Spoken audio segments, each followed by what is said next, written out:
we need to go into those limiting beliefs and start to shift those subconscious beliefs. It's all about the subconscious work, right? It's all about raising your vibration. It's looking at, when that's my reality, what are all the things I need to release in my reality right now so that my vibration rises, and then I'm a vibrational match for that thing? Because raising your frequency is more about what you release than what you add in.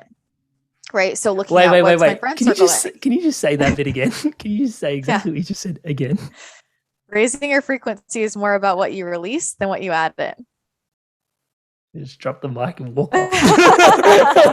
It's true, right? So it's like, when I'm a New York Times bestselling author, or I'm an 8-figure business owner, who am I hanging out with?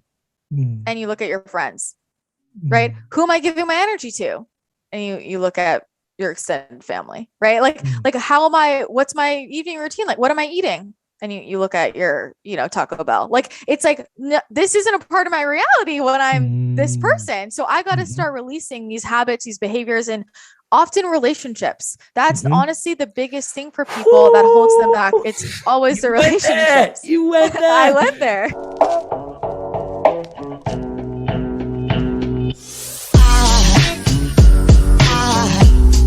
Aside from my soul.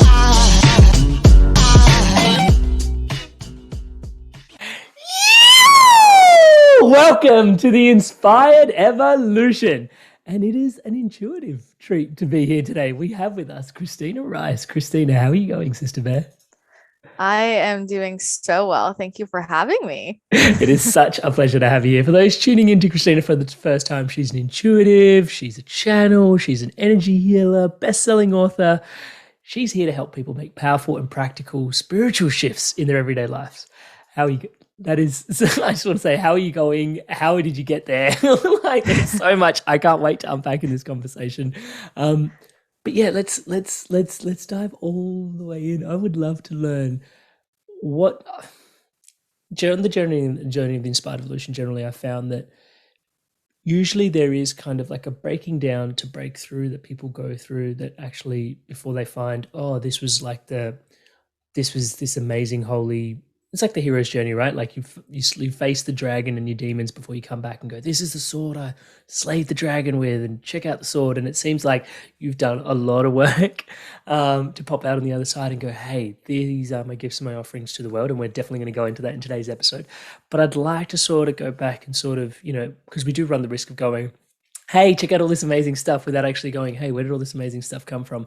And acknowledging the journey that we go on as human beings. So I wanted to tune in. Were there challenges? How did you get here in your journey? Like, because you don't really graduate high school and go, oh yeah, I'm going to be an energy healer. Do you know what I mean? Yeah, that's very I'm going to try and help people manifest stuff. It's like, so I wanted to sort of tune into your story, and it can be as long or as short as you want to. But yeah, how would you sort of give us the play-by-play, if you will, in terms of how this manifested into your life, be it like manifestation and energy work?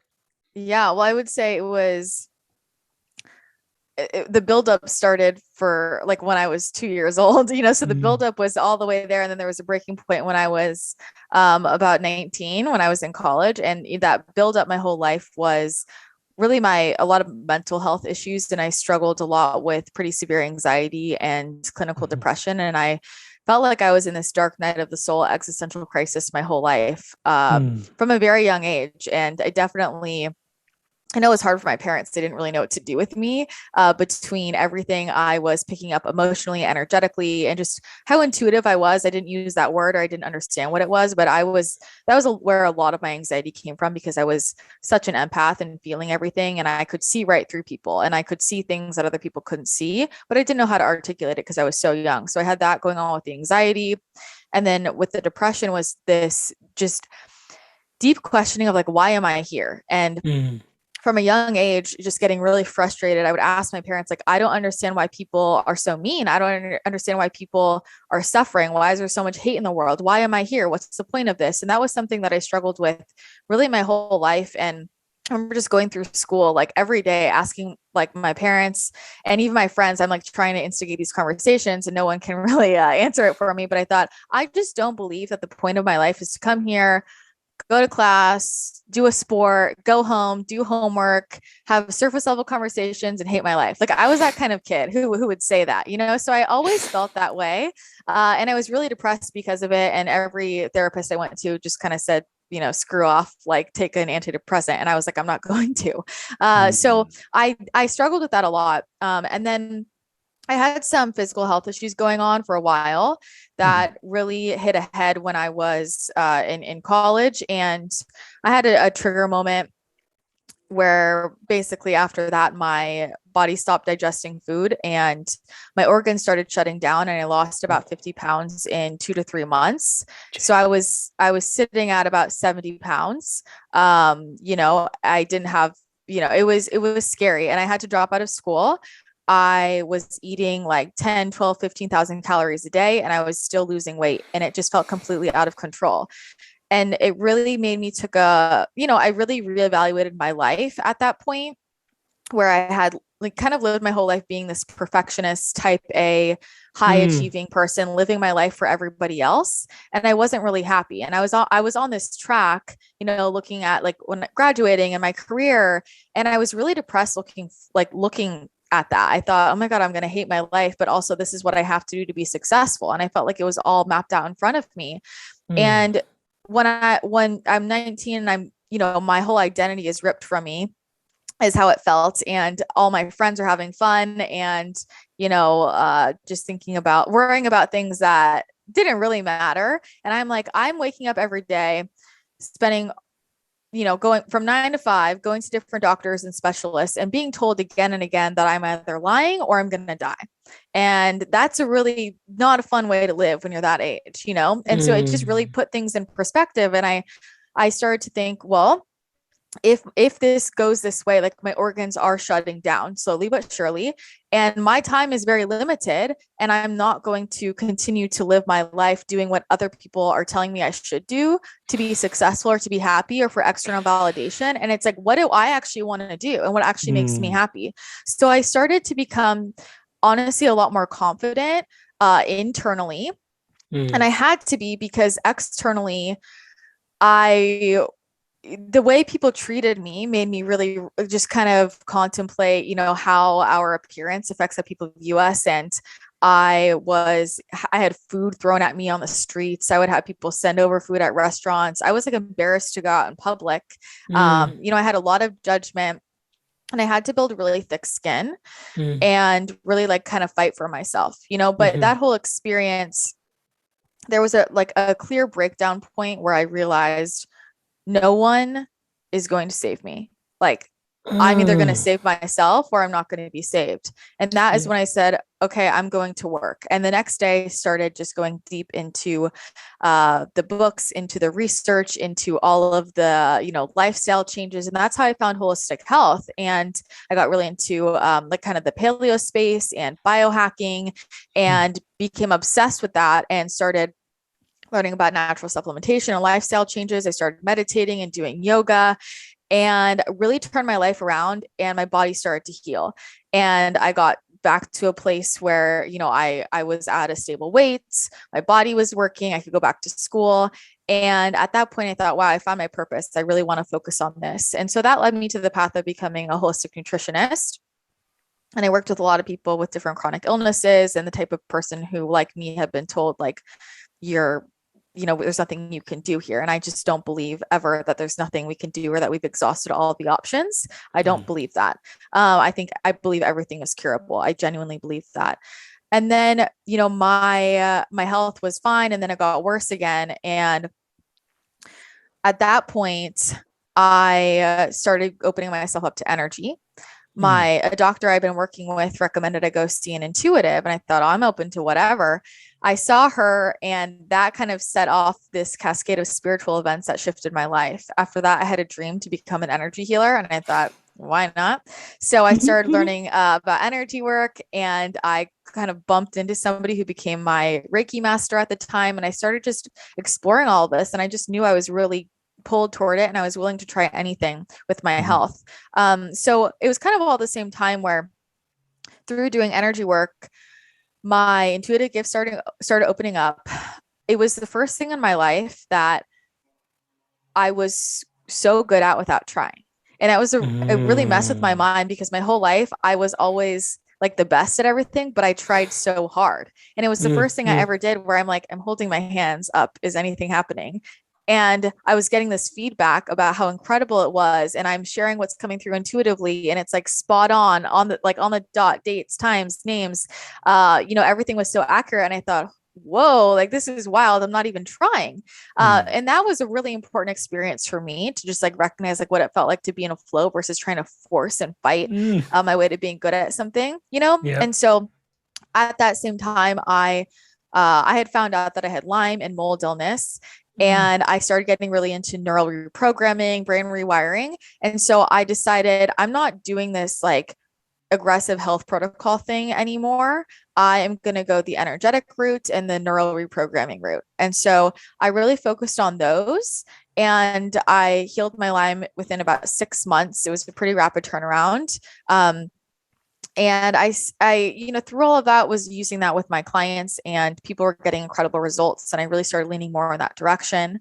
After that, I fell into business coaching more, because a lot of people had been asking me how I had built my, practice so quickly, and, to what it was. And I was doing that for a while. And then eventually, because what was underneath everything I did was always like at its core, it was the energy work and the intuitive work, whether I was doing business coaching or nutrition. Really, the foundation of that was always energy work with people, neural reprogramming, and everything was just the intuitive work. So I eventually just decided to go all into that.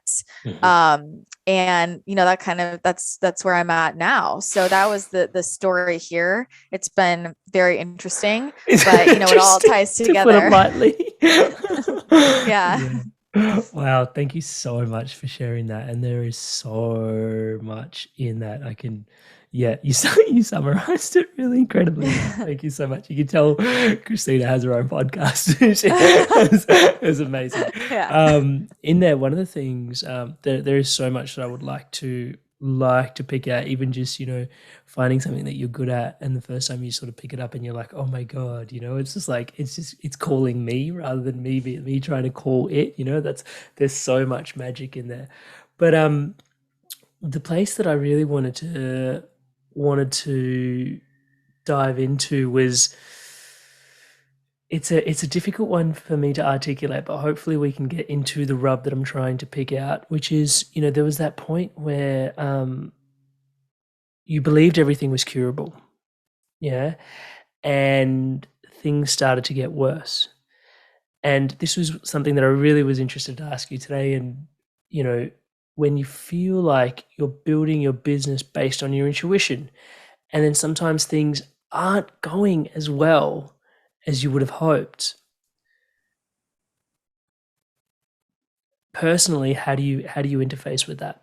For someone, like, I can just imagine for myself, it's like, okay, I believe in the vision, and then it's like, actually, but things aren't exactly going how I hoped. And, now potentially having gone through a whole bunch of ups and downs, there's an opportunity to recognize that maybe I'm being called to pivot. But when you're interfacing with it, it's like, what do I do with this? It's like, I believe in my tools. Like, I believe everything is curable, but holy cow, like, I'm getting worse. Like, how do you continue to believe? How do you continue to support your energetic state through those challenges? Yeah. Well, do you want me to take like a business lens on this? Whatever works for you, whether it's personal health or business, because I know for you they're all interwoven. It's such a I love. Well, I would say from a health perspective, I'll go into the business because I feel like that'll be more helpful for people. But from a health perspective, at that point, it's like not a question of, oh, is this curable or not? It always is. It's just, what's the right tool for me? What's the modality? What's the place I need to look that I haven't looked before? And so, when people always are like, I've tried everything. No, you haven't. I promise you haven't. Like, you've tried everything. No, you haven't. You haven't tried every practitioner. You haven't tried every modality. I promise you, there are so many modalities that don't even have names you never even heard of, right? There's always something else out there. And so it's just like, how far are you willing to look? Right. Like how much are you willing to expand yourself? And there's a reason why you're not healed yet, it's because you're being guided towards something even better, something else that you need to learn, or something else you need to discover within yourself or about yourself. So it's all about, like there's a reason why the issue is still there. It's serving you, it's guiding you to something even better. And it's the same thing with business. So if we feel like, okay, I'm using my intuition to build my business and it's super in alignment and I believe in my vision, one of the there are a few things to look at here. One is my vision coming from a place of ego, or is it coming from my soul, really? Because often people will anchor into a vision, and that's what their brain thinks it should be, or that's what sounds good to them. But is that actually on a soul level what's going to be in highest service? Is that actually on a soul level going to be what's in alignment with the mission itself? And so for me, I know I always have to check myself and say, okay, if I want to create this, let me check in. Is this in alignment with the mission? Or is this a distraction? Is this really coming from a place of highest service and what I'm here to do? Or is this something that just makes sense to me and it seems like it would look pretty and sound pretty, right? And so this is about really anchoring into soul and mission over ego, and just, comparing ourselves to other people. So that's one thing to consider. The other thing is, when you have that vision and this is what you're here to do, we get to be pleasantly surprised at how that comes through. And we get to be in this beautiful creative process of, what if I could create something? What if I get to create something that I've never even seen before? I don't even know what it looks like. That's really exciting, and allowing that creative expression to move through us. And so often what's happening is we're trying to bring through our gifts in the way that we've seen done before. But what if that's not actually authentic for you, right? So we can use it as a template, but like, what would actually feel really exciting for you? So I always talk about this in terms of, I'll use myself as an example with different offers. I always tell my clients, like, we need to tune into the consciousness of the offer itself, and how does it want to be brought forward? What does the container actually want to look like? For some things, it's going to be better delivered in a larger group setting. For other things, maybe it needs to be one-on-one. Maybe it needs to be a smaller group. Is this best as a self-paced course? Is it best as, guiding people through this in a more intimate setting? I'm tuning into the consciousness of the offer. What is the result? What's a transformation really going to be? And how is that best brought through? Or even, how does it want to be marketed? Every offer wants to be marketed differently, right? And the way that it's going to be authentic for me in marketing something is going to be different than what's authentic for you to market something, right? Because it's about what's in highest alignment for me. So sometimes it's, is the offer actually in resonance for me? Maybe it needs to be shifted. Maybe it's the universe is guiding me toward another way, like a more innovative way to bring this forward that I haven't seen before. And so one of the analogies in my book that I feel like is really relevant is they use the analogy of a puzzle. So it's like, sometimes you need a different puzzle piece, and sometimes you just got to get over your ego, and you can't just like jam that puzzle piece in there if it's not the right puzzle piece. But sometimes the puzzle piece just needs to be moved and turned in a different direction, and then it snaps into place. And I find that with business as well. So sometimes it's not working because we have an energetic block around it, and we just need to shift our perspective or shift our approach a little bit. Sometimes we need to shift out the offer or change the timing. And sometimes it's the offer itself or whatever we're bringing forward that actually isn't in alignment. So it's really looking at like, where I find consistent resistance, where it feels heavy, sticky, muddy, that's a sign for me. Something is off. And so maybe that vision that I am so committed to, like, is that actually the vision, right? Does this need to be swapped out? Or is that still the vision, but I just need to take a different road to get there? And can I trust that that's actually going to be the thing that gives me better results than I could have ever planned? There's a couple of things in there. Thank you so much for sharing that.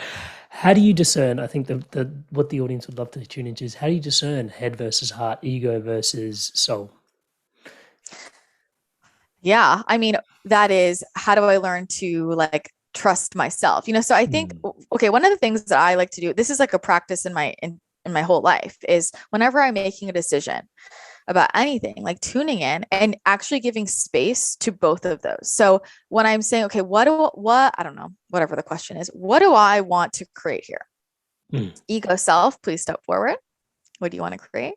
And I let it talk. And then I say, soul self, all you have to do is call it forward, right? Soul self, now what do you want to create? and you see what you like, literally learn to discern the difference, right? So you give both space. The other thing is, this is about just learning to listen to your intuition. What is my intuition versus my mind? For me, it feels like it comes from a different place, right? So when my mind is talking, it feels like it's coming from the front of my head. I can logically follow, like, I started here, got here, got here. Like, there's a very, very linear process to how I'm thinking, right? When my soul is speaking, it's coming from my heart space. Like, I can literally just tune into my heart space and feel it there. It's, for me, it also comes like the top of my crown, the back of my head, and it's a neutral, loving voice. One of the questions that I always ask myself that I think leads us to, is this ego or is this soul? Is whenever I'm making a decision, I ask, is this from abundance or scarcity? Is this from love or fear? And those are the two things that will also guide you to, is this ego or is this soul? Because your soul is speaking from love and abundance, because that's what it is, right? And your ego is speaking from fear and scarcity mindset. So when you're asking yourself, do I want to stay in this job, or do I want to take the leap and build this business I've always wanted? And you're deciding to stay in the job. Is that from abundance or scarcity? Is that from love or fear? And it's pretty damn clear. Thanks. What do you do for those, in those moments where, or for those particular people where they can feel their vision, they can feel the abundant self, they can feel the love that they want to manifest and bring into the world? And in many instances, it's huge because it's their expanded self, right? And they can really feel the shift that they want to see in the world. They can feel their own inspired evolution and how they want the world inspired to evolve, right? They can really feel that. But then potentially because it's so overwhelming, or potentially for other reasons, the ego just slams on the brakes because it's like, whoa, whoa, whoa, whoa, whoa, whoa, whoa, like that scarcity and that fear kind of like jumps in, because it's like, that is just so expanded. How do you even begin? And I guess even just on a real practical level, like if we bring it back to first principles, people go, that's my dream, but it's not going to pay my bills on the day to day. Like, how do you navigate that? Is it just a matter of diving into trust? How do you navigate that step of the journey for people where they go, okay, like I've got this massive vision and I know it's what my heart's calling forward, and it's really hard to trust my heart. And even if I take the first few steps, things are potentially going to get worse before they get better. I don't even know if they're going to get better because it might be a pipe dream. How do we navigate that journey?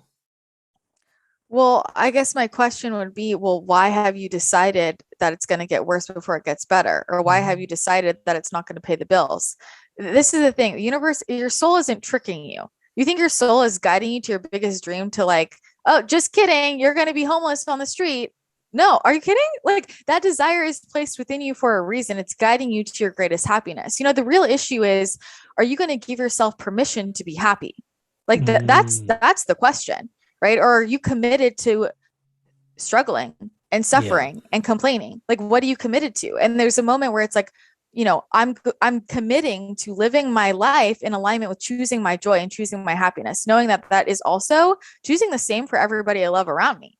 Right. Mm-hmm. And so this is really about trusting ourselves more than anything else. But the thing is, a lot of this is where we can explore what our limiting beliefs are and actually look at those head on. Right. So when you're looking at ego versus soul, we don't want to avoid our ego. We want to be friends with it, right? Like we want to talk to it. It's the ego is like if I'm the parent and my kid is in the back of the car and my kid is, I don't want to go to school. It's the worst. Like, I hate it. Right. And you're just like, I hear you.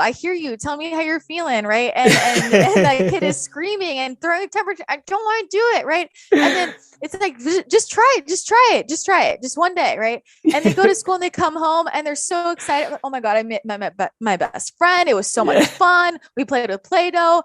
Oh my God, I can't wait to go back. And you're like, yeah. See, aren't you glad you tried it? And your ego is that little kid in the back of the car, and your soul self is you as the parent driving, right? Like, okay, I hear you. Like, I hear you. I want to hear what you have to say. And also, but what if we tried this, right? Because understanding the ego is trying to protect you. The ego is based off of conditioning and past experiences. And It only knows what it knows, right? It only knows what it's experienced. But on a soul level, like we can see the bigger picture, right? And we don't always have to know how it's going to work out. All we have to do is anchor into the vision and trust that when we calibrate to that timeline, we're going to be guided to everything that we need, right? The thing is that when you are in alignment with your mission, you are always supported. If you have a mission and you're like choosing the mission, you're always going to be supported. I mean, I have seen the craziest, coolest things happen for people because they're so dedicated to the mission that they're always going to have find the resources, opportunities. They're just going to come your way because the universe wants to support you in fulfilling the mission, right? But this is where it's a really important thing to look at is what are the limiting beliefs that are coming up for you. And if somebody's at that place where their ego is like, no, it's too scary. Okay, sit down and brain dump and write out all of the limiting beliefs that are coming, everything, all the fears, write them all out, get it all out on a piece of paper and look at them one by one. Is that really true? Why are you deciding that's true? Like, and I think, this is where just understanding how the brain works is very helpful. I know you have plenty of podcast episodes around this related to neural reprogramming, things like that, where it's like, okay, my beliefs literally create my reality. That's not a woo thing. That's neuroscience, right? Like I'm literally going to view the world and even pick up on opportunities based on what my subconscious beliefs are. So this is starting to bring the subconscious to conscious awareness. And it's like, whenever people, bring up, well, it's not going to work because this, well, why did you decide that?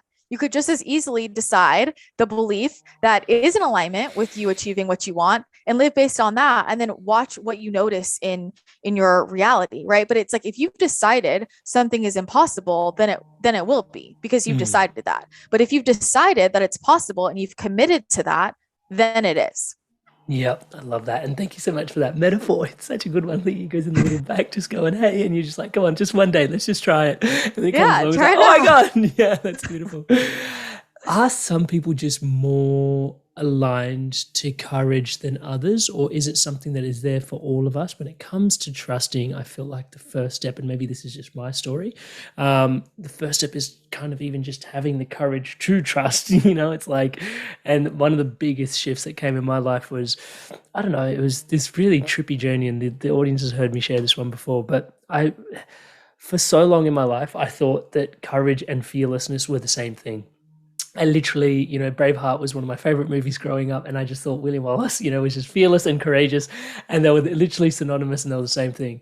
And then it got to the point where I was like, at my job, I was on site, and I was just like eating a acai bowl and had a moment, like, you have those moments. I had a moment, pulled out my phone and just Googled the word courage. I don't know what I was doing. I was like, why would you Google the word courage? And I just Googled the word courage, and what popped out was courage wasn't not having fear. Courage, the definition was to absolutely have fear and take action in the face of that fear. And I was like, whoa, fear is a prerequisite for courage. If you don't have fear, you actually can't show up with courage. And then the minute that precipitated, the next thing that sort of crystallized right behind it was like, what is your biggest fear? And it's like, oh, not like, what does life look like outside of kind of the people programmed life, that challenge that, as you were describing, it's like, I'm no longer going to be living my everyday life based on what other people want me to do. Right. And so it was like, whoa, what's actually going on out here? And it's like, no. That was my biggest fear. Right. And there was just this massive call to shift to courage. And I was just like, but even in that point, I had a choice. It's like, I can feel what I'm being called into with my courage there. But then it's like, and obviously there's trust is kind of the path, I feel, but there's that instance of courage. And do you think some people are more wired for courage than others? Or do you think it's an opportunity for all of us? How would you invoke courage within the listener to sort of go onto that path of trust? Yeah, it's a great question. And I think that it's just something really important to point out exactly what you were saying. I was talking about this earlier with on an earlier podcast. A lot of people who know me, they think that because I make a lot of like big life decisions that throw people off. That's just kind of the theme of my life. Everyone's like, why are you doing that? It makes no sense. Like, oh yeah, I'm going to tear that down and rebuild this. Like, I'm going to drop everything here, sell all my belongings. Like, I'm just that kind of person. I make the bold move. And I'm like, I'm scared shitless the whole way through. It's not that I'm not afraid. I'm comfortable feeling afraid and still I can feel my fear and also right next to it also hear my intuition screaming at me. And Yeah. if I'm going to pick one, I'm certainly not picking the fear. Right. I'm like Mm. certainly going to pick my soul that's screaming at me. Right. Yeah. Which one can I actually trust? And so that is, I can only speak for myself, but any big decision I've made that's led me to the greatest rewards, I have been afraid through that. And it's Yeah. really only until getting the other side. And I would say the fear has lessened the more evidence I've given my subconscious, like, hey, every time we take this leap, every time we do the crazy thing that soul says yes to, like it works out. So it is that because you're shifting the pattern, right? So at first it's Mm. really scary. I remember the first time I ever did that, like made a big life decision like that, I was so afraid, but there was a moment where I was like, I'm only gonna find out if this works if I try it. Like I'm only gonna learn to ride a bike if I get on one, Yeah. right? And Yeah. I might fall, but like, or am I just going to look at the bike forever? Like at a certain Uh-huh. point, I just got to get on it. And so the first time I was really afraid. And then as time has gone on and I make these decisions, the fear still comes up, but it's less so because I have so much evidence to my subconscious brain that it always works out, and like going back to that piece of like, what am I really afraid of? I think that's a really important question to dive into. Like really, like what am I really afraid of? And that's going to be different for everybody. But I know for me, when I really sat with that, my one of my biggest fears is unintentionally settling. Like one of my biggest fears is looking back on my life and thinking I settled for 80%. Like that scares the shit out of me. And Yeah. in that honestly, that is like what drives me to like, you know what? I am going to take every leap to get 100% of what I want because I'm not going to risk being in a situation thinking, is this 80%? Like I can't live that way. I honestly can't. I just can't. And so Yeah.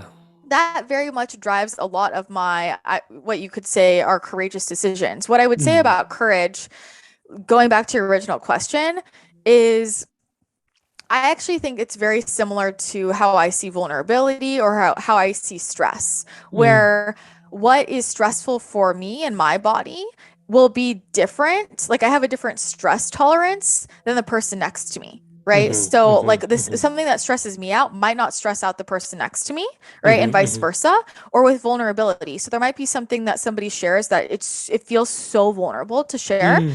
and I could share a similar thing about myself and I wouldn't feel vulnerable at all. I'm like, yeah, I'm Yeah. just saying this. So I think we just have kind of like these different, call it a tolerance or Thresholds. capacity, yeah, a Yeah. Yeah. threshold, and I think that's the same thing with courage. Like what pushes me to my limits where I'm like, whoa, that was a courageous decision I made, might be a different threshold than the person next to me. And Mm-hmm. I think, some people that you might view as like more naturally courageous, the way that their lives pan out, Mm. they're probably going to experience these like more aggressive life Mm. experiences that do Mm. push them to their limits because that's how we grow, right? Like we Mm. don't grow when we stay comfortable. That's the whole point. Mm-hmm. That's where the discomfort comes because we're literally stretching. Like you're the rubber Mm-hmm. band. It's got to stretch a little bit for Yeah. you to grow. So that's part of it. And I find that like people's life trajectories, it's all it makes sense in alignment with how much pushes them out of their comfort zone. So Mm-hmm. people who have these like crazy intense life experiences, like they're usually the people that naturally are a little more courageous, you could call it. So it's Yeah. all relative. It's like trauma, right? Trauma is relative. Mm. Yeah. The big one I loved, and I really share in just what you were describing in terms of the propensity that we all have, and it's individuated. And thank you so much for honoring that. And yeah, just we all have this propensity for fear, and it's almost like when you were just, what am I going to choose, and do I choose out of fear or do I choose out of love?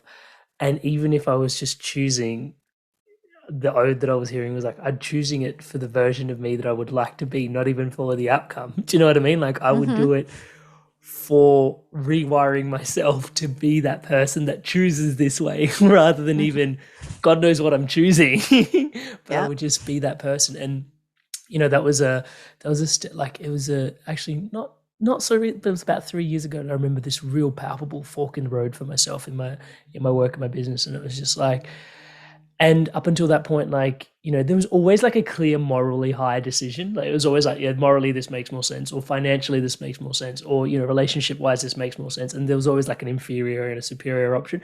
This was the first like genuine fork in the road. Call me blessed, touch wood, I don't know, call it whatever, call it naive, call it immature, I don't know. It was only like 3 years ago that I hit a genuine fork in the road, and I had to choose. And then like everything, like you said, the kid in the back was like, go this way. Like, the ego was like, that's the way.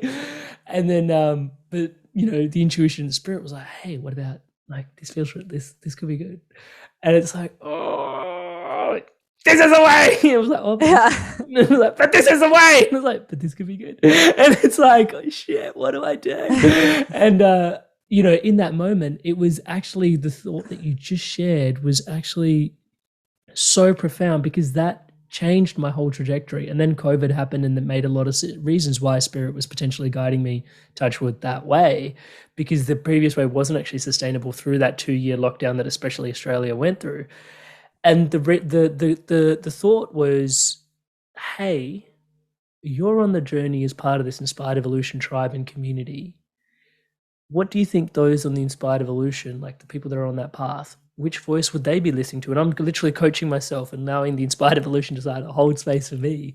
And be like, well, this is the inspired way to you've built all these tools, listening to all these podcasts, doing all these podcasts, to tune into your intuition. You can actually hear it this time.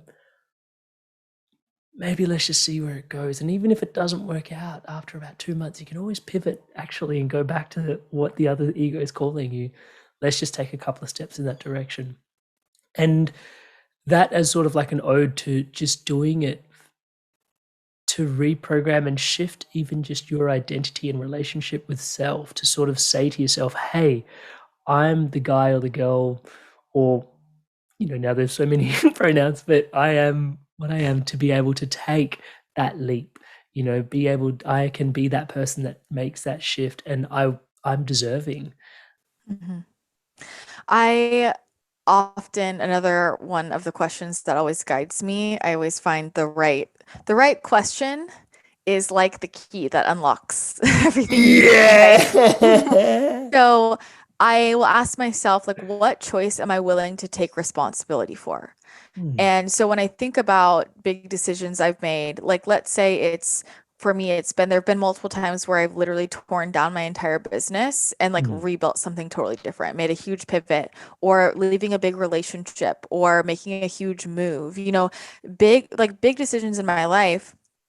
And I might be contemplating, and I'll think, what am I willing to take responsibility for? Mm-hmm. And when I think about that, I'm like, do I want to be the person in a year where I'm like, I have to take responsibility for the fact that I played it safe and that I chose to stay in a situation where I'm not happy. Like I'm choosing my own torture at that point. I'm choosing this for myself, right? Or am I willing to take responsibility for taking the leap, even if it doesn't work out? And I am always like, what I will take responsibility for is taking the leap, even if it doesn't work out, not choosing to stay in a situation that doesn't serve me. That is what I'm willing to take responsibility for. And it goes back to, what we were talking about with vision and what you were saying about, like the version of me that's making this decision or moving forward. Like, that's why we have the visions, right? It's like, who do we become in that process? I mean, that's what manifestation is. It's not about any tangible or material thing. It's about like how we want to feel and who we want to be. And the way that you create it in your reality is you be that person right now, right? So this version of me that I think I'm going to be when I have that thing, right? When I'm at the place where I built the vision. Here's the thing. What if you never get there? But you can be that version of you. Like, who do you have to become for that vision to be in your reality? You can become that person tomorrow. It's in the way that you think. It's in the way that you show up. It's in the energy that you bring. It's in the decisions you make.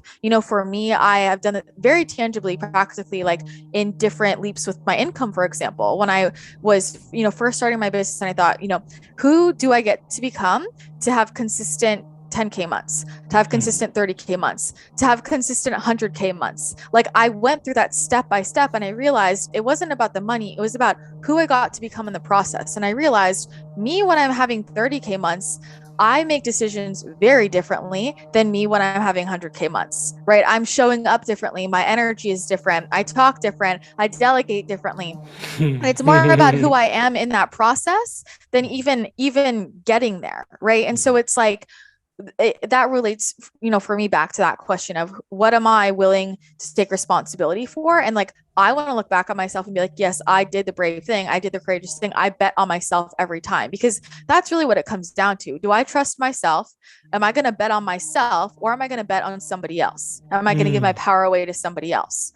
Right. And for me, I will bet on myself every time, because the only person I can trust is me. There's so much in there. That is, yeah. How do you interface with the rub because there is, potentially we run the risk of those tuning in going, is that faking it till you make it? And for me and two parts to the question, is that faking it till you make it? But the second part of the question kind of butchers the first part of the question, but anyway, we'll just ask it. There's this piece for me, which is like, is gratitude the best hack or not? Is there a better, or what are the other tools in there? Because for me, I find the easiest way to call it in is like, you see the vision and it's like, whoa, that's amazing. But then it's like, I can interface with that overwhelmingness, which happens a lot. It's like, whoa, and then where do you begin, bro? And it's like, and it's just really huge. And then it's like, okay, I'm grateful for the fact that if I can hold it in my head, I can hold it in my hand. And I'm so grateful that I can see it in my head, which means it's just a matter of time. It'll be in my head. And I start by exercising gratitude for the vision. And that gratitude then slowly just continues to sort of step by step helps me actualize things. That's the kind of easy, and I don't want to call it the hack. Maybe that is the formula, but that's kind of the easy hack. And I call it a hack because it's the shortest path that I've found in my own world. But I know that manifestation is your whole thing. And just like these are just some of the things that I've learned on the journey of the inspired evolution.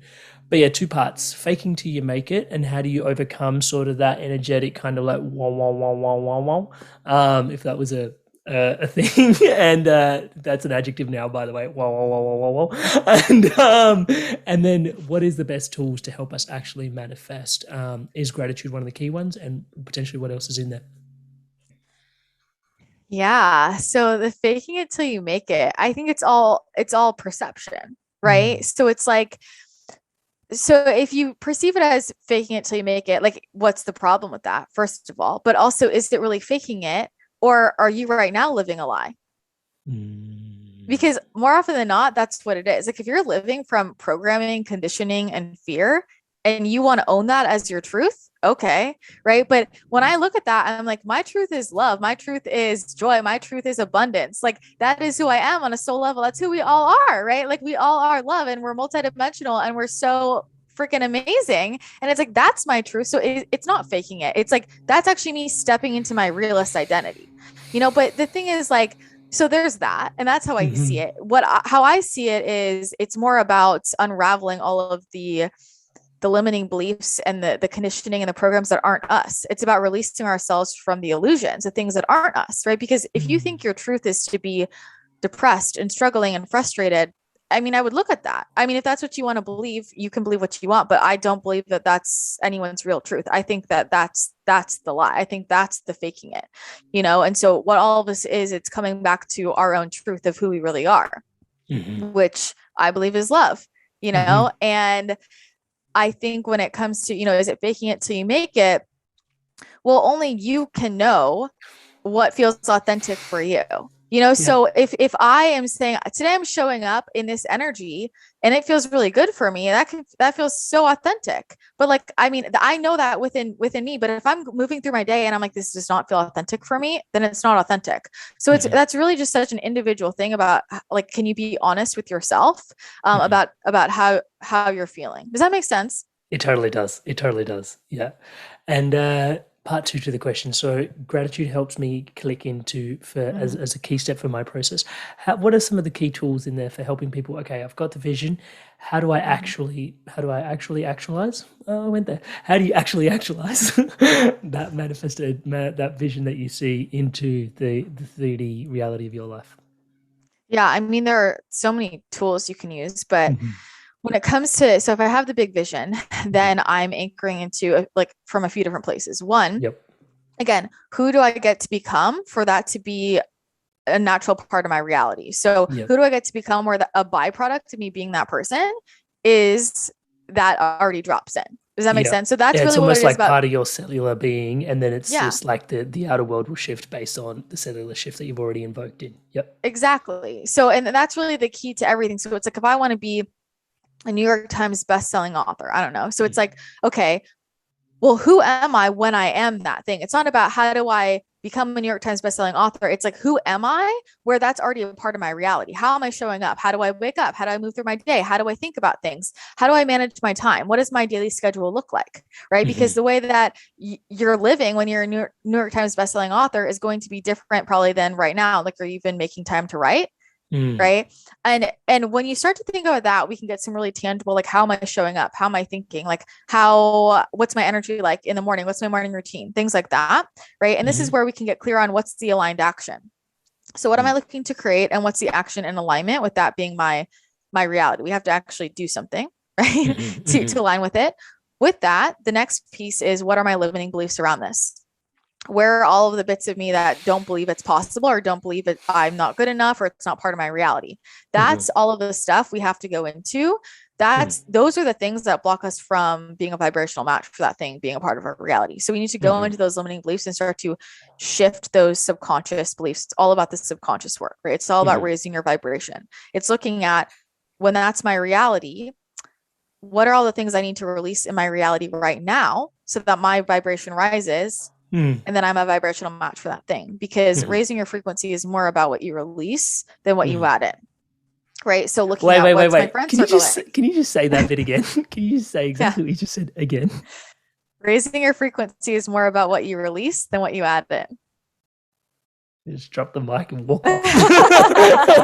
It's true, right? So it's like, when I'm a New York Times bestselling author, or I'm an 8-figure business owner, who am I hanging out with? And you look at your friends, right? Who am I giving my energy to? And you look at your extended family, right? Like what's my evening routine like? What am I eating? And you look at your, Taco Bell. Like, it's like, this isn't a part of my reality when I'm this person. So I got to start releasing these habits, these behaviors, and often relationships. That's honestly the biggest thing for people that holds them back. It's always the relationships. You went there. I went there. Yeah, it's a big one, isn't it? And it's because it's such a dynamic part of our lives. Like, we love, and because obviously there's that, like, we love the people that we're around. And I say this to, I find myself saying this on many coaching instances to people. It's like, one of the biggest shifts I ever had was losing my best friend to my value system. And it was just like, what the, like, it's a massive transformation, because obviously you realize, well, my values mean that much to me. Kudos to me for taking touch with that step of the journey. But also at the same time, it's really painful to lose your relationships and your friends for, releasing, man. Wow. It is painful, and I totally acknowledge that and understand it. And I'm not saying it's easy, but it's also, it's the thing that holds people back. And I have found myself again and again, am I going to choose this person, or am I going to choose me? Like, am I going to choose my vision and my mission, or am I going to choose this person being comfortable? Am I going to choose, like, not rocking the boat? And this goes back to, like, who are you living for? The thing is that what's really underneath that is truth. Because the people who are truly for you, like, there's no risk. If they're really meant to be in your life and they're really a match for you and supporting you in your expansion and growth, they're not going anywhere, but at a certain point you decide, or at least for me, it's like deciding, okay, I'm staying in alignment with my authentic desires and what I'm here to do and my mission. And the people who are meant to be along for the ride will keep up with me. And if they're not, they're going to drop off. But I can't slow myself down or dull myself down to make somebody else more comfortable, right? Because then that's just painful for me, and I'm creating that pain for myself. and a lot of this is people not wanting to realize the truth of their relationship, like where we don't want to admit what's not serving us, and we Mm. start to realize, well, why am I even in a relationship with this person? What is it? Just because of convenience, Hmm. comfortability, just because we've always been in a relationship? What do we actually have in common? But Hmm. relationships are the thing, and I know people don't like to hear it, but they're often like the thing that are holding people back. And I know that's not easy, but I Hmm. think that, I mean, the truth always sets us free, and so it's better to be aware of what that is. And in fact, when you can recognize what relationships aren't serving you, it doesn't always mean that the relationship has to be cut out. But now if we can see the truth of what's going on, we can often like shift the energy of the relationship. We can shift the dynamic. We can show up in a different way that actually offers that person an opportunity to show up differently as well. We can set up different boundaries so we can continue the relationship. It's not always just like a cutting it out. uh, but you let other people have the space to choose if they want to step into their highest selves or if they want to continue their bullshit. At least give them that opportunity. And I know for me, like just in committing to my path, I've just watched this of, some people drop off because it's just not a match anymore. Other people, I kind of watch like the dynamic shifts in our relationship. And because I'm so committed to this and I'm showing up with a certain vibration, they actually start to shift themselves and Hmm. they meet me still. And there have Hmm. been people that I honestly thought were not going to stick around in my life who have, because like Hmm. they've been given the opportunity to shift and change as well. Hmm. And this is just where the truth really always is, like our living our truth always is the answer, but it Hmm. is often the relationships, like relationships can be anchors that are Hmm. holding us down. So I would definitely look at the relationships. And the other thing I'll just say with the manifestation that's so important is listening to your intuition, because like Hmm. once you've aligned with the vision and you've like basically aligned with that timeline, your soul is going to give you the information you need to make that happen, even if it doesn't make sense. And this is where most people like don't manifest things, because they don't listen to their intuition. They're trying to logically map out how it's going to work. And your soul is trying to guide you to the shortcut, right? So it's like if I'm trying to manifest $1 million and I keep getting this nudge to go to a different grocery store and I'm ignoring it because I'm like, that doesn't make, I don't care about that. But what if Hmm. at the grocery store I bump into somebody who's about to give me $1 million? Hmm. Hmm. It happens. So Hmm. follow your intuition. Yeah. Wow, that last one was yeah, like really helpful as well because I find yeah, it's so once again the vision drops in and the ego sort of goes in and goes, yeah, that feels so yummy, it's so expanded, and then like the ego jumps in, it's like logical steps, how do we map it out? And then it's the intuition piece. Thank you so much for calling that back in. Yeah, the intuitive leap that you're inviting us through on this podcast is huge. I really, really, really respect, honor, and appreciate it. And yeah, just the way you help describe the limiting beliefs, um, really powerful, and even just the yeah, just the practicality of. I think you distilled it so well in the way that you shared it. I've never heard the two things put together so cleanly when you were just like, you raising your frequency, it's just you overcoming your limiting beliefs. And it's just like, oh, it's like that's the kind of feminine conversation in terms of like raise your frequency. And it's like the masculine conversation is overcome your limiting beliefs. And it's like, oh, boom. So that was a massive, massive, massive piece. Thank you so much for dropping that in. I absolutely love that. And it speaks to the spiritual journey as well. Like just the way you described it in terms of like, yeah, it's about releasing and letting things go. And it can be really uncomfortable. But when we start thinking about even, on a spiritual journey, it's constructive in some ways to think about death, not to get too obsessed about it, but to think about it, and think about at that last juncture, it's once again about shedding and releasing and letting go, right? Like non-attachment to the nth degree, and learning to sort of exercising some of that release, to sort of allow what is meant to flow through for you. So, Christina, there is so much ground that we've covered. The book you wrote, How was the journey for you in terms of writing it? What inspired you to write it? Who'd you write it for? Oh, wow. Well, this book is a channeled text. Mm, So as a channel, I'm working with different non-physical entities, and mm, I basically work as a scribe. mm, So about a year before I wrote it, I was told that I was going to write a few books and got the general topics. I said, okay, cool. And then it was January of 2020 when I got the directive, all right, set aside a weekend in April and in May, and you're going to channel this. So I set aside 2 weekends and just channeled the text. It took me about 2.5 days to bring it through. And it's all about the energetics of manifestation. It's actually mhm, very practical.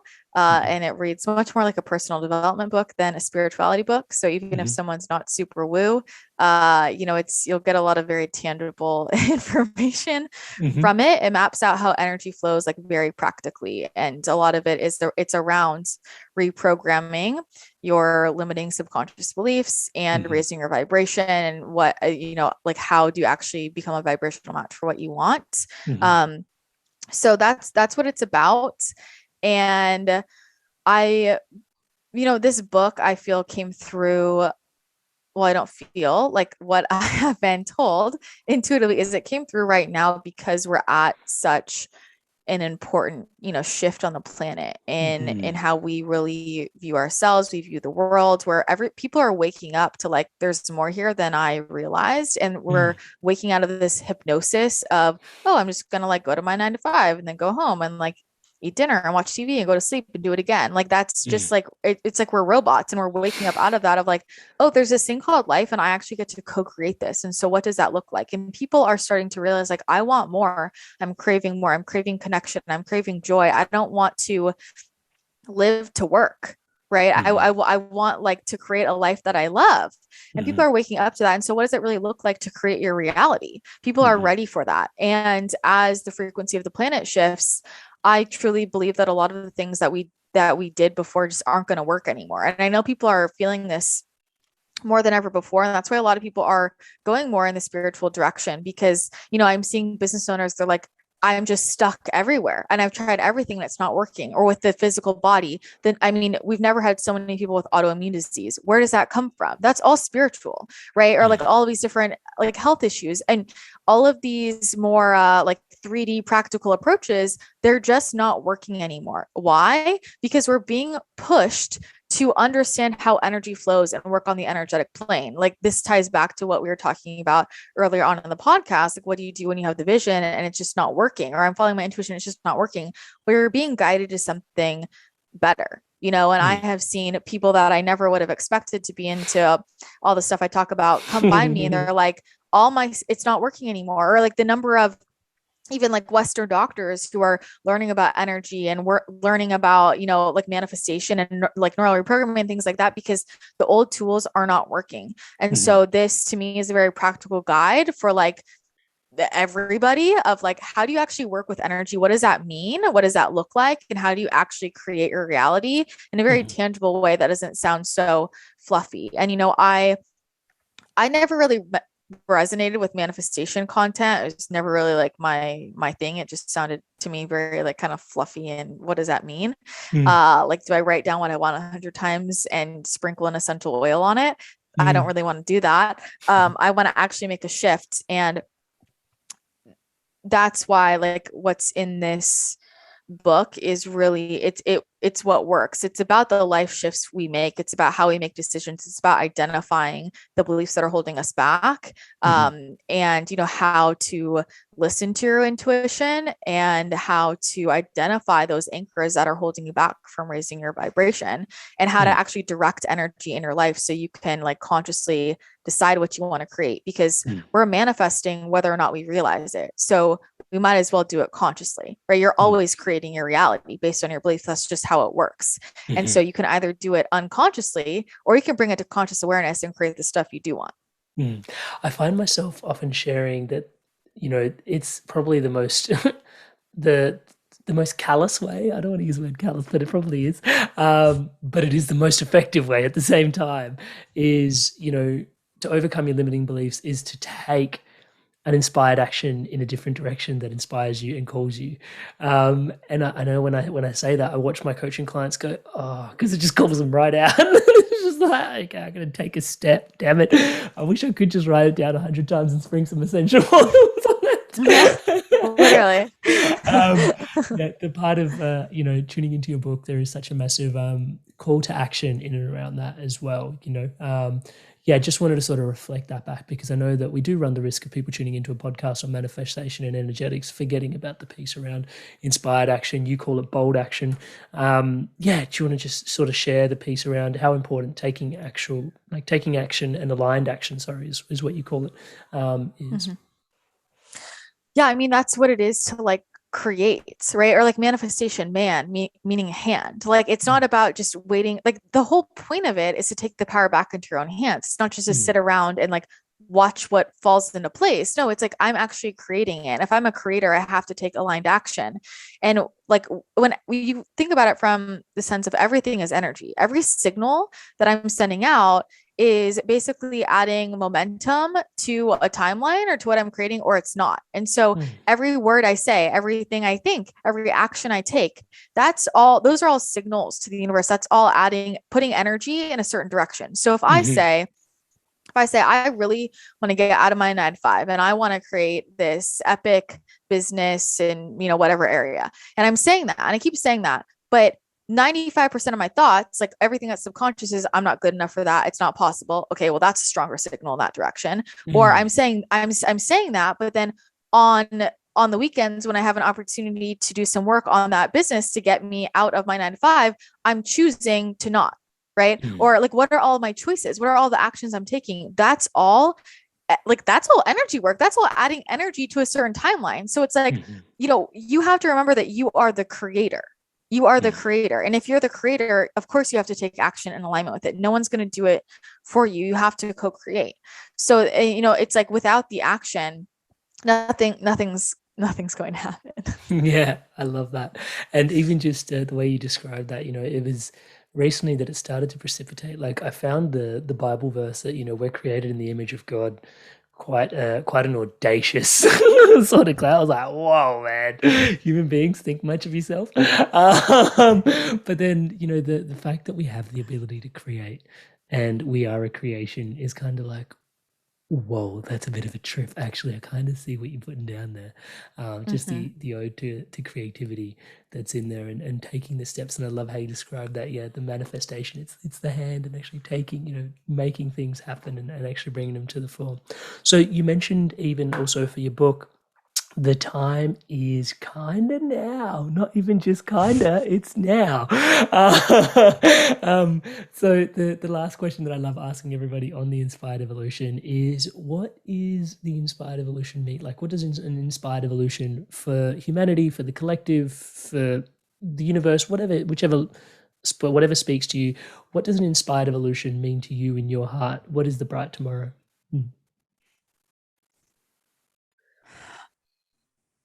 I would say what that looks like for me, like if you think about the earth I know we're creating, is people remembering that they're creators and taking responsibility for that and choosing to act from that place of love. And we're going to have to fundamentally shift the way that we speak to ourselves, treat ourselves, choose, but also speak to and treat each other. And if you look at what it would look like to live in a world that really is an unconditional love, like that is a collaborative space. That is a space where people really are living their mission and their purpose, and everything is like provided for, because we're all just filling in the holes based on following our natural inclinations, our inspirations, the things that light us up. And it all seems to sort itself out because everybody's following what's authentic to them, not what they've been told to do or what this person over here is doing and copying them. It's like, what's authentic for me? But if you think about what it really looks like to live from a place of unconditional love, and then you look at, like, I'll just use the social media landscape, for example. I mean, we're kind of far off from that, but for us to get there, it's going to require every single person to individually like take responsibility for their choices, for their actions, and consciously, in each moment, like, how can I respond to this from a place of love and like see a bit of me in that person, because we all are connected. And it's remembering that we are all connected. We're all mirroring for each other, right? That thing that triggers me that you said is about me. It's shining a light on something within me. And like, what a beautiful moment where you can be my teacher, right? So to me, it is about really being conscious and mindful of our thoughts, our words, our choices in relation to ourselves and other people. And if you just like choice by choice, thought by thought, word by word, ask like, how could I shift this to actually be in alignment with love? Because that feels good. And we all do that individually. We've shifted the entire collective.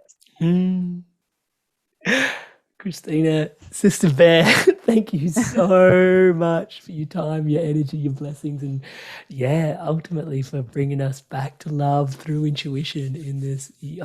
Such a gorgeous podcast episode. Thank you so much. And I want to thank you for your time here today. But honestly, it's a lifetime's journey like you described to us. And thank you so much for sharing yourself so abundantly, so openly, so that we may be inspired to evolve and learn and grow on our journey. And on behalf of myself, the Inspired Evolution Tribe, wishing you all the best on your journey. The link to your book and everything that you've discussed, and also to your website, we'll drop it in the show notes below as well. So do check it out on YouTube. Sister, thank you so much for this. Oh, thank you so much for having me. It was such a good conversation. Hey guys, if you enjoyed this video, give it a like, leave us a comment.